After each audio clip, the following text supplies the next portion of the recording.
Өлкөдөгү түзүлгөн кырдаалга байланыштуу улуу инсан Исхак Разаковдун туулган күнү республикалык деңгээлде уюштурулбаса да жерлерде уюшкандыкта белгиленди. Сүлүктүү шаарында коомдук ишмерди эскерүүгө чогулгандар анын эстелигине гүл чамбарларды коюшту. Андан соң кемеңгер инсандын арбагына багыштап Куран окулду. Жергиликтүү жетекчилер Исхак Разаковдун баа жеткис эмгектерин жайылтуу, кийинки муунга таанылтуу максатында бир катар аракеттер көрүлүп жатканын белгилейт.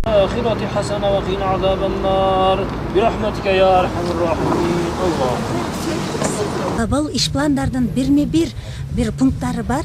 Бул ушул биздин жетекчилер үчүн атайын айыл өкмөттүн деңгээлинде, иш мекемелердин деңгээлинде ушундай бир Разаков таануу, биринчиден Разаков башкаруу, Разаковдун башкаруусу жана Разаковдун жетекчилерге эскертме буйртмасы, колдомосу.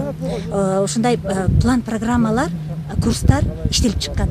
Бул 24 пункттан турган 24 пункт жана 24 принциптен турган ушул жетекчилерге атайын иштелип чыккан бул колдомо бар. Жана 32 программалык Разаковдун башкаруусу деген курстар бар.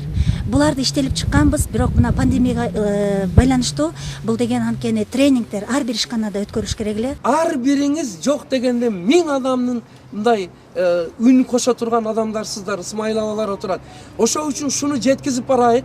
Интернеттен колдоп коюңуздар, заранки үнүбүз эң жогорку бийлик жетекчилерибизге жетип, Разаков атындагы орден, стипендия, грант чыгып калса дейм. Рахмат сиздерге, тынчтык аман.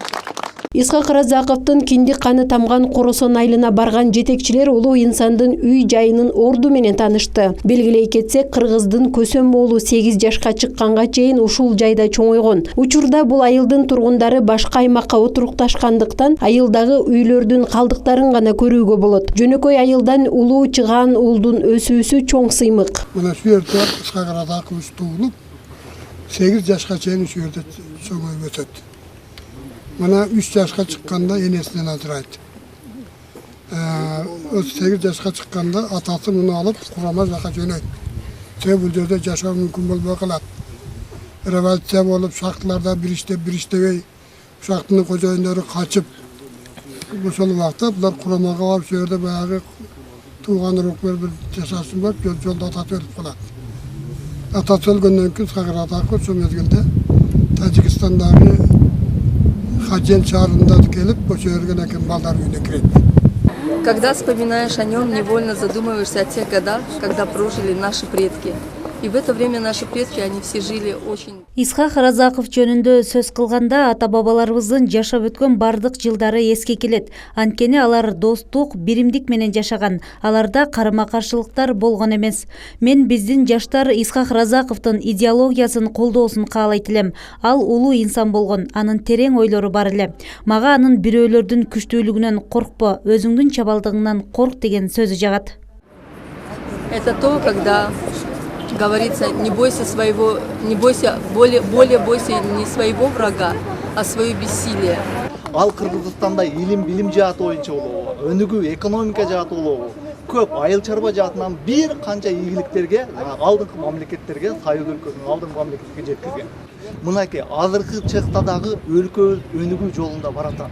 Кудай буйруса, мындан кийин дагы өлкөбүздө мыкты ишканалар ачылып, завод фабрикалар ачылып, билимибиз техника болуп өнүгүп, келечегибиз кең, Кыргыз эли Исхак Разаковдой уулдар чыгышка аз гана калды деп. Өткөндөр даңкталмайынча тирүүлөр баркталбайт деген сөз төгүн жерден айтылбаган чыгар. Кылымда бир жаралган кыргыз уулунун акылмандыгын, иш билги кыраакылыгын, жөнөкөй адамгерчилигин канчалык айтып даңазаласак да аздык кылат. Каныша Яшимова, Бакытбек Саитов, Алтын бешик жаңылыктары.